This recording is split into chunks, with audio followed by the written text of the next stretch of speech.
नहीं, कल मैं एसपी साहब मैडम से मिल के भी जी। आज हमारे जिला में जो भी महिला, आप ये बात सही कह रही हैं कि केस मुकदमा से ग्रामीण जो माहौल है वो बिगड़ता है, स्वाभाविक बात। अच्छा, एक क्षेत्र यहाँ भी था, वो एक विवाद में भी रहा, कोहिला के पास एक मजार है जहाँ पे पंचायती राज का जो चुनाव होने वाला है, इसमें हम विधायक का कहीं कोई इंटरफेरेंस नहीं है। क्या सरकार बदलने की कोई मंशा है? आरजेडी बार बार बोलते रहती है आपकी जो वहाँ से अलग चुनाव है और डायरेक्ट आपकी कोई भूमिका इसमें रहती हम ना हम किसी का विरोध करेंगे, ना हम किसी का समर्थन करेंगे। जो भी जनप्रतिनिधि जीत के आएंगे वो मेरे जिन्होंने आपको विधानसभा में मदद किया, आज वो चुनाव लड़ रहे हैं और चाहेंगे कि आपसे हॉल है, तो लोगों से अपील करेंगे कि जो जीत रहा है उसको जिता दीजिए। ठीक है, लड़ना है। हम लोग तो पार्टी के सिपाही हैं, जो पार्टी हम लोग का आदेश देगा उसको हम लोग करेंगे। नमस्कार, मैं हूं सुमन कुमार, आप देख रहे हैं मंथन भारत। मंथन भारत पे चर्चा के लिए आज हमारे साथ जो शख्सियत बैठी हैं वो किसी परिचय की मुहताज नहीं है। लगभग 30 वर्षों तक हिसुआ विधानसभा क्षेत्र के विधायक रहे दिवंगत नेता स्वर्गीय आदित्य बाबू की पुत्रवधू, पूर्व जिला परिषद अध्यक्ष, वर्तमान में हिसुआ विधानसभा क्षेत्र की विधायिका माननीय नीतू देवी जी। मैडम, आपका बहुत बहुत स्वागत है हमारे चैनल। धन्यवाद आपको। मैडम, विधानसभा चुनाव के बाद, इलेक्शन के बाद संभवतः ये हमारी पहली बातचीत है, तो इस नाते इतनी बड़ी जीत के लिए आपको ढेर सारी बधाई और शुभकामनाएं जी।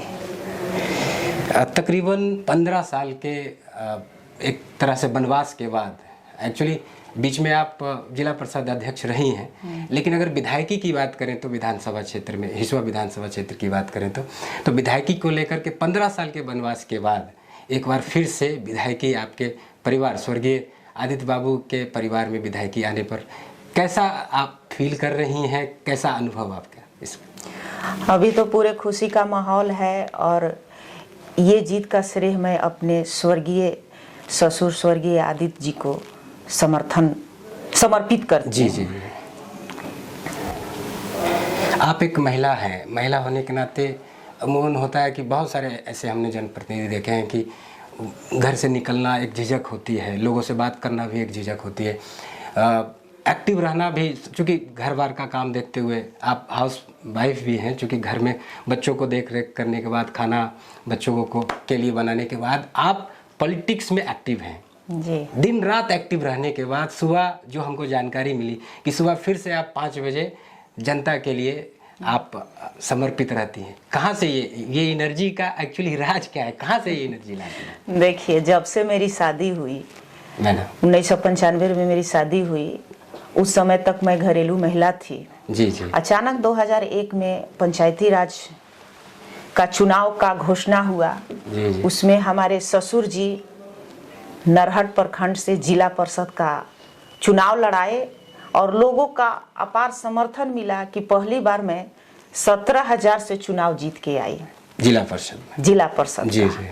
उसके बाद से मेरे ससुर जी और मेरे पति का कोई हम पर बंदिश नहीं रहा, न मेरे कोई परिवार का बंदिश रहा।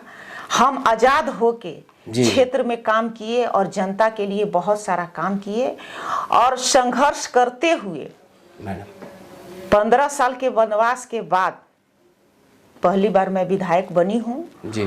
और लोगों का अपार समर्थन मिला। मुझे हिसुआ की जनता ने 95,000 वोट दे के यहाँ का विधायक बना के बहुत बड़ी जिम्मेदारी मुझे दी गई है। जब से मैं विधायक बनी हूँ हमेशा जनता के सेवा में लगी रहती हूँ, हमेशा क्षेत्र में रहती हूँ और यहाँ के जनता के छोटा से छोटा और बड़ा से बड़ा काम हमेशा करने के लिए मैं तत्पर रहती हूँ जी। जिला परिषद के अध्यक्ष के नाते भी आपने काम किया, तो एक होता है कि जिला प्रशासन में या फिर आप कहिए कि सिस्टम में एक अनुभव हो जाता है, उस अनुभव का लाभ आपको विधायकी में मिल रहा है क्या?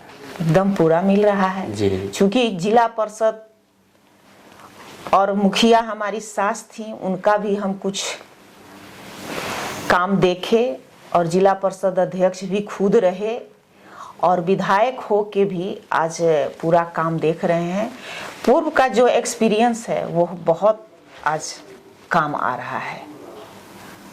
आज लगभग 1.25 साल होने जा रहे हैं मैडम, तो वैसा कोई 5 काम जो आपने इस दरम्यान में, खास करके कोरोना के दौरान आपने जनता के लिए, हिसुआ की जनता के लिए कुछ किए हैं, आपने इनिशिएटिव लिए हैं कुछ? देखिए, पहला काम कि आज कोरोना महामारी जो है पूरा विश्व करा रहा है। जी जी। मैं विधायक बनी कोरोना काल में, लॉकडाउन में, अपने सैलरी से हर मेरे क्षेत्र में जो भी हॉस्पिटल है वहाँ पे मैं बेड का व्यवस्था करवाई, वेंटिलेटर का व्यवस्था करवाई, ऑक्सीजन का व्यवस्था कराई, और अपने क्षेत्र में अपने निजी फंड से मास्क और सैनिटाइजर का व्यवस्था मैं करवाई थी जी। पहला काम।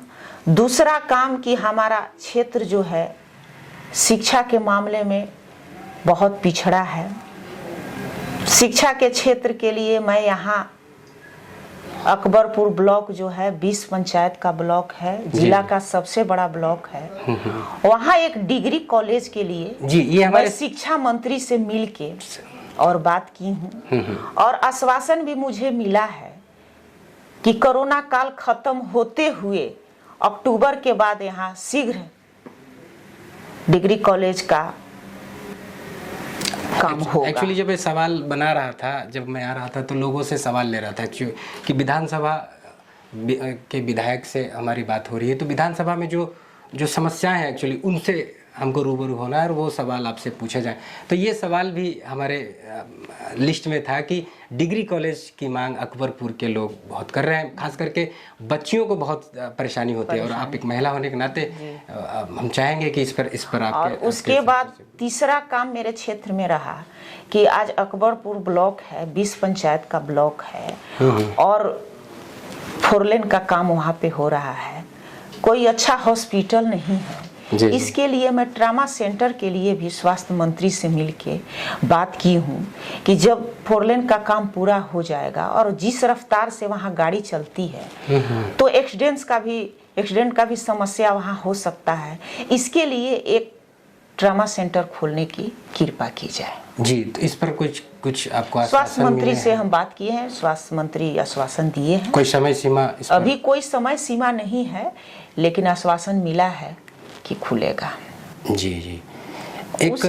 एक पीजी कॉलेज का भी डिमांड बहुत होता है। एक्चुअली नवादा में ही नहीं है, पूरे ज़िले में नहीं है, हिसुआ सहित पूरे ज़िले में नहीं है, और इसको लेकर के भी छात्र और खास करके छात्राओं को बहुत समस्या होती है, गया जाना पड़ता है। एक पीजी कॉलेज यहाँ नहीं है। मेडिकल इंजीनियरिंग की बात तो बहुत दूर है। इस क्षेत्र में पीजी कॉलेज को लेकर के आप एक महिला विधायक हैं, तो इस पर आपने कुछ इनिशिएटिव लिए, किसी से बातें की? अभी तक तो कोई बात नहीं की है, लेकिन ये मामला मेरे भी संज्ञान में आया है। जी। और मैं माननीय मुख्यमंत्री से मिल के पीजी कॉलेज के लिए नवादा जिला में एक पीजी कॉलेज हो, इसके लिए मैं बात करूंगी। जी। एक चर्चा ये भी है कि यहाँ पे लगभग 5 विधानसभा क्षेत्र है और एक संसदीय क्षेत्र भी है नवादा। बगल के नालंदा में हम देखते हैं कि वहाँ बहुत सारे, कहिए कि पीजी कॉलेज, इंजीनियरिंग कॉलेज भी है, मेडिकल कॉलेज भी है यहाँ तक। जी। नवादा जस्ट नालंदा के बगल में होने के बाद भी जी। इतना पिछड़ा रह गया। इसमें आप किसको मानते हैं? यहाँ के जो जनप्रतिनिधि रहे हैं, जिन्होंने नेतृत्व किया है, उनकी कमी मानते हैं, या फिर अपना एक इसका नवादा का एक जो ये क्षेत्रीय मतलब झारखंड से लगा है, इस कारण से भी कोई भूगोलीय जो इसका पूरा संरचना है उसका कोई दोष है? देखिए, नालंदा जिला जो है मुख्यमंत्री का गृह जिला है, और हर आदमी को अपने गृह जिला कमजोरी होता है। माननीय मुख्यमंत्री जी 20 साल इस बिहार के मुख्यमंत्री रहे हैं, अभी भी हैं। वो अपने जिला के लिए बहुत काम किए। हमारा जिला जो है पिछड़ा जिला हुआ है, और यहाँ के जनप्रतिनिधि लोग जो भी हैं, संजोग ऐसा रहा कि यहाँ भाजपा के सांसद भी रहे और भाजपा के हमेशा 1 या 2 विधायक भी रहे, लेकिन वो लोग कभी इस जिला के लिए कुछ मांग ही नहीं किए। हमारे क्षेत्र में क्या समस्या है, जब हम उस समस्या के लिए जब हम अगला से मिलेंगे कोई मुख्यमंत्री से मिले चाहे मंत्री से मिलेंगे, जब हमारे क्षेत्र का समस्या को जानेंगे तब ना समाधान करेंगे। सही बात है। इसीलिए हमने सवाल किया कि ये जनप्रतिनिधियों की कमी रही है या फिर कोई और कारण रहा? जनप्रतिनिधियों का कमी रही कि इस जिला आज तक पिछड़ा आप रहा। बनने के बाद आपके विधायक बनने के बाद आपने कुछ इनिशिएटिव लिए इस पर कि कोई मेडिकल कॉलेज की बात? देखिए, जब से हम लोग विधायक बने हैं तब से हमेशा हम लगे रहते हैं कि हमारे क्षेत्र का जो स्वास्थ्य महकमा है वो कैसे अच्छा रहे। शिक्षा के प्रति हम बहुत रुचि रखते हैं कि हमारे क्षेत्र के लोग और ज़्यादा से ज़्यादा शिक्षित कैसे हों। कहाँ हमारे क्षेत्र में स्कूल की कमी है, कॉलेज की कमी है, उसके लिए मैं लगातार मंत्री से मिलके और बात भी कर रही हूँ। क्योंकि आप फील्ड में साथ साथ आप विधानसभा में भी एक्टिव रहती हैं, सवाल पूछती हैं, और जहाँ तक हमारी जानकारी कि आपको पक्ष विपक्ष दोनों तरफ के लोगों से आपका संपर्क है, अच्छे संबंध है, इस नाते उसका कोई मदद आपको मिल पाता है कि यहाँ योजनाओं के क्रियान्वयन में या फिर कोई नई योजना को लाने में कोई हेल्प, कोई मदद मिल पाती है क्या? इसका लाभ ले पाते हैं? मदद मिलता है। देखिए, राजनीतिक तो पार्टी के हम महागठबंधन के विधायक हैं, लेकिन मुख्यमंत्री तो सबके मुख्यमंत्री होते हैं। जी। और सब विधायक जाके मिल के और अपने क्षेत्र का समस्या बताएंगे तो मुख्यमंत्री तो सबके मुख्यमंत्री होते हैं, मुख्यमंत्री तो सबका काम करेंगे। तो मैं हमेशा लोगों से मिलती हूँ और मुझे आश्वासन भी मिलता है कि आपके क्षेत्र में काम होगा। और जब से मैं विधायक बनी, कम से कम 300 रोड, जो भी हमारे विधानसभा में गांव रोड से वंचित था, वो सारे रोड को मैं SH NH सब में जुड़वा दी हूँ। कोरोना काल खत्म होगा तो अक्टूबर नवंबर से सारा प्रक्रिया भी शुरू हो जाएगा। जी, 2-3 सवाल हैं मैडम क्षेत्र की जनता से हमने लिए कि अभी अकबरपुर क्षेत्र में मोटर चोरी की समस्या बहुत है जी। एक गांव में 5-10 मोटर की चोरी हो रही है और प्रशासन मूक दर्शक बना हुआ है। इस संबंध में आपको कोई जानकारी है? और जानकारी है तो आपने किसी प्रकार का इनिशिएटिव लिया, प्रशासन से बात की, सुनिश्चित करवाया कि कार्रवाई हो? देखिए, अभी पूरे विधानसभा का, पूरे जिला में ये मोटर चोरी का बहुत मामला चल रहा है। हम लोग को भी थाना के माध्यम से इसका सबसे बड़ा मुद्दा बेरोजगारी है। लॉकडाउन में जो भी स्टूडेंट, चाहे जो भी लोग बाहर में काम करते थे, अपना पेट पालते थे, वो सब लोग अभी अपने घर में आ गए हैं। सरकार वो लोग को रोजगार देने में सफल नहीं हो पा रही है, इसलिए हर गांव में, हर ब्लॉक में ये छोटी मोटी घटनाएं घटते रहती है। और मैं प्रशासन से हमेशा बोलती हूँ कि केस और मुकदमा से समस्या का समाधान नहीं होगा। जहां चोरी हुआ है या जो लोग आरोप लगाए हैं, अपने विवेक से आप वहां पे खोजबीन करके मोटर रिकवर करवा दीजिए। अगर किसी पे आरोप लगा है कि ये मोटर चोरी किया है तो उस पे जुर्माना लगा के समस्या को समाधान कर दीजिए। और ऐसा बहुत सारा मामला हमारे क्षेत्र में हुआ है। आप ये बात सही कह रही हैं कि केस मुकदमा से ग्रामीण जो माहौल है वो बिगड़ता है, स्वाभाविक बात है। लेकिन अगर चोरी हर दिन हो रही है तो लॉ एंड ऑर्डर का भी एक इशू बनता है। तो इस नाते उस पर कमी लाने के लिए एक सख्ती की जरूरत तो बनती है मैडम। तो इस नाते वहाँ के थाना अध्यक्ष या किसी को आपने प्रेषित किया है, आपने कुछ कहा? कल मैं SP साहब मैडम से मिल के भी आज हमारे जिला में जो भी महिलाओं के साथ यौन शोषण हो रहा है, रेप की घटना घटती है, उस पर मैं बात की और मैडम से आश्वासन भी मिला है कि अगर जो भी दोषी है उसको बख्शा नहीं जाएगा। मैं अपने स्तर से बहुत सारा प्रयास करती हूँ और प्रशासन भी हर जगह एक्टिव है, लेकिन कुछ कमियां हैं अभी भी। उस कमी को दूर करने में थोड़ा समय लगेगा। जी। एक सवाल ये भी था कि सिंचाई की व्यवस्था की बहुत समस्या है कि उसको लेकर के, जैसे नदी में है, तिलैया नदी है, उस पर बांध बनाने, बैराज बनाने की बात हो, या फिर और कोई व्यवस्था जिससे कि सिंचाई जो है सुदृढ़ हो सके, किसानों को सही समय पर उसको फसल को सिंचाई मिल सके। इस पर एक विधायक होने के नाते आप कोई इस पर initiative तो ले रहे हैं? मैं असेंबली क्वेश्चन की थी कि जो ये आपका कौन डैम है, हरदिया डैम। हरदिया डैम से हमारे नरहट ब्लॉक तक पानी आता है। जी जी। मैं तो असेंबली क्वेश्चन की थी कि नरहट तक जब पानी आ रहा है तो हिसुआ तक जाने में क्या दिक्कत है, कि हिसुआ में भी डैम का पानी चल जाता है तो जो भी आज हमारे किसान भाई हैं वो लोग को खेती बाड़ी में परेशानी नहीं होगी। सरकार के द्वारा आश्वासन दिया गया है कि हरदिया डैम का पानी जो नरहट तक आ रहा है वो हिसुआ तक भी भविष्य में आ सकता है। अच्छा, इसकी प्लानिंग है, बात इसकी आपने प्लानिंग है ना, तब तो एक बड़ी समस्या जो है किसानों की इससे दूर हो सकती है। जी। एक सवाल है ये भी मैडम कि अकबरपुर क्षेत्र में भी जी। और हिसुआ क्षेत्र में भी लोग कह रहे थे कि खेल का कोई मैदान नहीं है बच्चों के लिए, ताकि उनका जो है सर्वांगीण विकास हो सके, खेल कूद में भी आपके क्षेत्र के लोग आगे जा सके। जैसे अब अभी हाल फिलहाल में ओलंपिक हुआ, तो ऐसा सबकी भावना रहती है कि यहाँ से भी लोग, बिहार से भी, खास करके आपके क्षेत्र से लोग, ऐसे लोग बने ओलंपिक, नेशनल और इंटरनेशनल खेला खेल सके। इस तरह का कोई पहल, खेल मैदान आप कहीं बना रही हैं या कोई पहल आपने किया उस पर? जी, विधायक बनने के बाद नौजवानों का बहुत समर्थन मिला हमको और नौजवान लोग अपना एक वोट मुझे दे के विधायक बनाए हैं।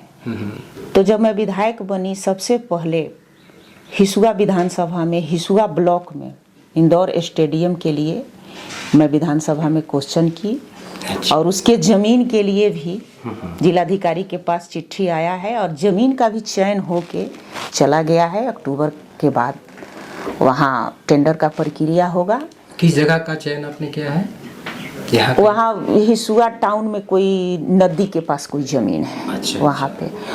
और अकबरपुर ब्लॉक में एक क्रिकेट स्टेडियम के लिए गोपालपुर हाई स्कूल का जो फील्ड है उसका चयन हुआ है। अच्छा, एक क्षेत्र यहाँ भी था, वो एक विवाद में भी रहा। कोहिला के पास एक मजार है जहाँ पे कुछ एक दिन पहले झड़प भी हुई थी दो समुदायों में। तो वहाँ पे बता रहे थे लोग कि अच्छी खासी ज़मीन है, लगभग 2-3 बीघा ज़मीन है। तो वहाँ पर अगर खेल मैदान बना दिया जाए तो विवाद भी हट जाएगा और एक प्रकार से कहिए कि एक खेलने का माहौल भी बन जाएगा। उसके लिए भी मैं जिलाधिकारी से बात की और उसको भी मैं लिख के दे दी हूँ। जी जी। कि ये जो फील्ड है, विवाद का अखाड़ा जो बना हुआ है और अवैध कब्जा लोगों के द्वारा किया गया है, जी जी, उस समस्या के समाधान के लिए यहाँ कोई बढ़िया स्टेडियम का निर्माण करा दिया जाए तो बढ़िया रहेगा। जिलाधिकारी महोदय आश्वासन दिए हैं कि आपका जो ये ज़मीन का है विवाद, इसके लिए हम अनुशंसा बिहार सरकार में करते हैं और जैसे बिहार सरकार का कोई आदेश होगा उस पर हम लोग काम करेंगे। और हमारे नरहट प्रखंड में कोनीबर में भी स्टेडियम के लिए टेंडर का प्रक्रिया शुरू हो गया है। तो मैं अपने स्तर से जो भी हमारे क्षेत्र में लोगों का ज़रूरत का चीज़ है वो मैं कराने के लिए हमेशा तत्पर रहती हूँ। जी जी। पूर्व के विधायक जी यहाँ वादा किए थे कि हिसुआ को हम अनुमंडल बना देंगे। 15 साल उनका सरकार रहा लेकिन वो अनुमंडल बनाने में सक्सेस नहीं हुए। लेकिन हमारे यहाँ अभी 2 प्रस्तावित प्रखंड का है, एक मंझवे प्रखंड और एक नेमदारगंज प्रखंड के लिए। उसके लिए मैं जाके बात की थी, मंत्री से मिली थी, तो मुझे आश्वासन मिला है कि अगले वित्तीय वर्ष में 2 प्रखंड बन जाएगा। लेकिन जहाँ तक हिसुआ को अनुमंडल बनाने का बात है वो अभी तक उस काम में हम लोग सफल नहीं हुए हैं। ऐसा सरकार का भी कोई प्लान नहीं है कि नया अनुमंडल बने। जब इसकी प्रक्रिया शुरू होगी तो मैं कोशिश करूंगी कि हमारे हिसुआ विधानसभा जो है उसमें हिसुआ ब्लॉक में अनुमंडल हो जाए, तो आम लोगों की जो परेशानी है, जो अनुमंडल के काम के लिए हम लोग को रजौली जाना पड़ता है, वो हमारा हिसुआ में भी हो जाए, हिसुआ में ही हो जाए। इसके लिए मैं हमेशा प्रयासरत हूँ। एक सवाल बीच में आप जिक्र की थी पीजी कॉलेज और डिग्री कॉलेज की, तो उसी से रिलेटेड एक सवाल था मैडम कि यहाँ टीएस कॉलेज को लेकर के, कि टीएस कॉलेज में जो ऑनलाइन एडमिशन की व्यवस्था होती है उसमें जो बच्चे बाहर के भी होते हैं उनका नंबर ठीक ठाक रहा तो उनका सिलेक्शन हो जाता है, और लोकल जो बच्चे और बच्चियां हैं जिनका जो एवरेज रह जाती है मार्किंग में, तो उनको एडमिशन का मौका यहाँ नहीं मिल पाता है। जबकि नवादा में और ख़ास करके इस क्षेत्र में डिग्री कॉलेज या कॉलेजों की संख्या बहुत कम है, सीमित है। और इस क्रम में अगर बाहर से बच्चों और बच्चियों का एडमिशन हो जाएगा तो लोकल जो लोग हैं, जो बच्चे हैं, वो वंचित रह जाते हैं एडमिशन से। तो इस पर कोई पहल आप मानती हैं कि करना चाहिए या करेंगी? नहीं, इस पर भी मैं पहल की थी। हमारे नवादा विधानसभा में, नवादा लोकसभा में कम से कम प्राइवेट और सरकारी मिला के मात्र 40,000 स्टूडेंट का नामांकन का व्यवस्था है जी। और रिजल्ट कभी 60,000 होता है, कभी 70,000 होता है, कभी 55,000 होता है।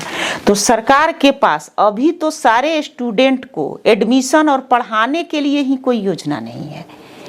अच्छा। मेरिट के हिसाब से नामांकन होता है। जी जी। ऐसा कोई दीवार नहीं है कि बाहरी लोग का एडमिशन नहीं होगा, लोकल को प्राथमिकता दिया जाएगा, ऐसा कोई सरकार का आदेश नहीं है। इसलिए जो सीबीएसई के लोग रहते हैं वो लोग का परसेंटेज ज़्यादा रहता है, इसलिए वो लोग का एडमिशन जल्दी से हो जाता है। और हमारे बिहार बोर्ड के जो भी स्टूडेंट हैं वो लोग का नंबर कम रहता है, इसलिए वो लोग पिछड़ जाते हैं। तो मैं इसके लिए भी मैं माननीय मुख्यमंत्री से मिल के बात करूंगी कि नवादा जिला जो है मेरा सबसे पिछड़ा जिला है, यहाँ कॉलेज की संख्या बढ़ाई जाए कि जो भी बच्चे पास करके आते हैं उनका कम से कम एडमिशन हो जाए और इंटर और ग्रेजुएशन करने के लिए पढ़ाई का व्यवस्था कर दिया जाए। ये मैं सरकार से मांग करूंगी। और जो भी कॉलेज, सरकारी कॉलेज है चाहे प्राइवेट कॉलेज है, जो सीट का संख्या कम है, रिजल्ट को देखते हुए सरकार को सीट का संख्या भी बढ़ाना चाहिए। इसके लिए भी मैं पहल करूंगी। जी जी। आपने एक बात उठाई कि सरकार पढ़ाई को लेकर, सरकार पढ़ाई नहीं रही, पढ़ाई का माहौल ही नहीं है, तो क्या बच्चा पढ़ेगा, क्या एडमिशन। क्या सरकार बदलने की कोई मंशा है? आरजेडी बार बार बोलते रहती है, आपकी जो गठबंधन में पार्टी है, ऐसी कोई बात अंदर खाने चल रही है क्या? कोई योजना है क्या सत्ता परिवर्तन? इस पर हमको कोई कमेंट नहीं करना है। अभी जो सरकार चल रही है, सरकार अच्छा काम करेगी तो हम लोग प्रशंसा करेंगे, अगर सरकार खराब काम करेगी तो उसका हम लोग जम के विरोध करेंगे। क्योंकि क्षेत्र की जनता मुझे विधायक चुनी है क्षेत्र के विकास के लिए, क्षेत्र के काम के लिए, तो क्षेत्र का विकास और काम होना चाहिए। सत्ता परिवर्तन होगा, कब होगा नहीं होगा ये समय बताएगा, इसमें हम ज़्यादा इंटरेस्ट नहीं रखते हैं। मैडम, अभी पंचायती राज के चुनाव आ रहे हैं उसमें, जिसमें मुखिया, जिला परिषद और सब कुछ, तो एक्चुअली ये विधानसभा से अलग चुनाव है और डायरेक्ट आपकी कोई भूमिका इसमें रहती नहीं है इस चुनाव में, लेकिन फिर भी लोग, जनप्रतिनिधि इसमें इन्वॉल्व रहते हैं अपने अपने क्षेत्र में किसी व्यक्ति का समर्थन या विरोध करने में। आप क्या इसमें इंटरेस्ट ले रही हैं या लेंगी? किसी खास व्यक्ति का समर्थन या विरोध करेंगी क्या? पंचायती राज का जो चुनाव होने वाला है, इसमें हम विधायक का कहीं कोई इंटरफेरेंस नहीं है, क्योंकि पूरा जनता हमको अपना बहुमूल्य वोट देके हमको विधायक बनाई है। तो जो भी जनप्रतिनिधि, मुखिया, जिला परिषद, पंच, सरपंच, वार्ड जो भी जीत के आए हैं, आएंगे, उनका मेरे तरफ से स्वागत है। और मैं हिसुआ विधानसभा के लोगों को मैं यही अपील करूंगी कि ऐसे जनप्रतिनिधि को चुनिए कि जो आपके हर दुख सुख में आपको मदद करे और आपका काम करे और पक्ष और विपक्ष दोनों को लेके चले। यही मेरा अपील रहेगा हिसुआ विधानसभा के लोगों से। मतलब आपका किसी खास पक्ष या किसी व्यक्ति का कोई समर्थन नहीं है? जो व्यक्ति लगता है कि एलिजिबल, जनता जिनको लगता है उसको चुने। ना हम किसी का विरोध करेंगे, ना हम किसी का समर्थन करेंगे। जो भी जनप्रतिनिधि जीत के आएंगे वो मेरे जनप्रतिनिधि रहेंगे। जिन्होंने आपको विधानसभा में मदद किया, आज वो चुनाव लड़ रहे हैं और चाहेंगे कि आपसे मदद लें, विधायक जी का भी समर्थन मिले, उस स्थिति में आप क्या करेंगे? उस स्थिति में माहौल देखेंगे कि क्या माहौल है, तो लोगों से अपील करेंगे कि जो जीत रहा है उसको जिता दीजिए। ठीक है। अब मैडम एक सवाल हमको पार्टी को लेकर के पूछना था कि कांग्रेस पार्टी जी देश में तो पिछड़ी रही है, बिहार में कुछ खास नहीं अपने दम पर कर रही है, आरजेडी के साथ में या किसी न किसी के साथ में बस जाना पड़ता है जी अपना कोई बल नहीं लगा रही है। अगर अकेले आए प्रचार करे तो हो सकता है एक माहौल बने कांग्रेस पार्टी के बदल, लेकिन वो पूरी जो है वो आरजेडी पर आश्रित है। आपको लगता है कि कांग्रेस का बिहार में अपने दम पर कभी सरकार बन सकती है? कोई भविष्य आप देखते हैं कांग्रेस का? देखिए, अभी पूरे भारतवर्ष का बात है कि हर जगह गठबंधन की सरकार चल रही है, उसमें हमारा बिहार भी अछूता नहीं है। तो अभी तो हम लोग के साथ आरजेडी के साथ गठबंधन है और गठबंधन में हम लोग चुनाव जीत के आए हैं और जो हमारे राष्ट्रीय नेता हैं उनका आदेश होगा कि गठबंधन में लड़ना है तो हम लोग गठबंधन में लड़ेंगे, अगर आदेश होगा कि अकेले लड़ेंगे तो अकेले लड़ना है। हम लोग तो पार्टी के सिपाही हैं, जो पार्टी हम लोग का आदेश देगा उसको हम लोग करेंगे। पार्टी फेरबदल करने की कोई मंशा कभी ऐसा कि जो सत्ता में है, अब सत्ता में कांग्रेस रही ही नहीं है तो काम करने का मौका बहुत कम मिलता है, इस नाते जो पार्टी सत्ता में है उधर जाने का कोई ऑफर या कोई आपके मन में कोई बात? हमको न कोई ऑफर है न कोई मन में बात है। बिहार के जो मुख्यमंत्री हैं महिलाओं के हितैषी हैं और महिला के लिए काम किए हैं और हम भी महिला विधायक हैं, तो हमको मुख्यमंत्री से बहुत उम्मीद है कि हम महिलाओं का मान और सम्मान मुख्यमंत्री जी रखेंगे और महिलाओं के क्षेत्र में काम करेंगे। जी जी जी मैडम, एक चर्चा जब भी चुनाव आती है तो एक आम चर्चा हो जाती है, खास करके जब एमपी का चुनाव आता है कि नवादा का नेता नवादा का बेटा, मतलब मसलन एक बातचीत है कि नवादा का लोकल कोई व्यक्ति यहाँ का सांसद बने। जी। नवादा की बेटी नवादा का नेता नहीं हो सकती क्या?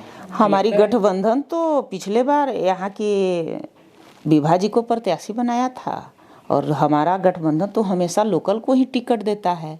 भाजपा वाले लोग बाहरी को देते हैं, कभी लोजपा कभी भाजपा, यही इतिहास रहा है। जब से हमारा रिजर्वेशन टूटा और जनरल हुआ, यहाँ बाहरी ही एमपी लोग बने हैं। लेकिन इस बार हम लोग का प्रयास रहेगा कि महागठबंधन का जो भी उम्मीदवार आए, मजबूत आए, कि हम लोग उसको जिता के लोकसभा भेजें।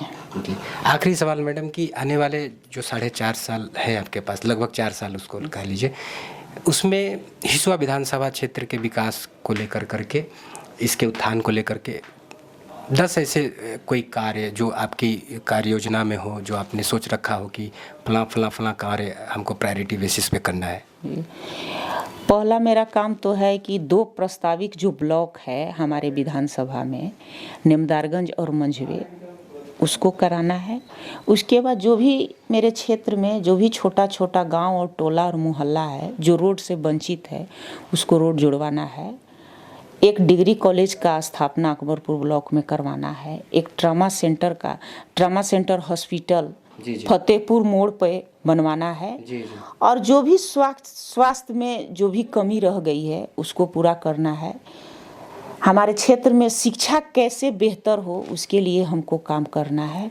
और जो भी एक महिला विधायक होने के नाते महिलाओं पे जो यौन शोषण और अत्याचार हो रहा है, उसमें अपने स्तर से बैठ के आपसी विवाद का निपटारा करवाना है कि जो भी आज महिलाएं हमारे क्षेत्र में यौन शोषण हो रहा है, महिलाओं के साथ जो भी घटना छेड़खानी का, रेप का घट रही है, उसमें मेरा प्रयास रहे कि कम से कम घटना हमारे क्षेत्र में घटे। क्योंकि घटना को कोई रोक नहीं सकता है, जो घटना है वो घटेगी ही, लेकिन मेरा प्रयास रहे कि कम से कम घटना घटे। इसी के लिए हम अपने क्षेत्र में काम करते हैं और इसी के चलते हम हमेशा क्षेत्र में रहते हैं कि हमारे क्षेत्र में ऐसा कोई घटना नहीं घटे कि जो हमारे क्षेत्र के लोगों को इससे कष्ट पहुँचे। मैडम, आप एक्टिवली क्षेत्र में घूमती हैं, आप लोगों के दुख सुख में साथ आती हैं, आप लगातार काम करते रहती हैं, इसके लिए ढेर सारी शुभकामनाएं। आपने हमारे सवालों के जवाब दिए, हमसे बातचीत की, आपने समय निकाला, इसके लिए आपको बहुत बहुत धन्यवाद।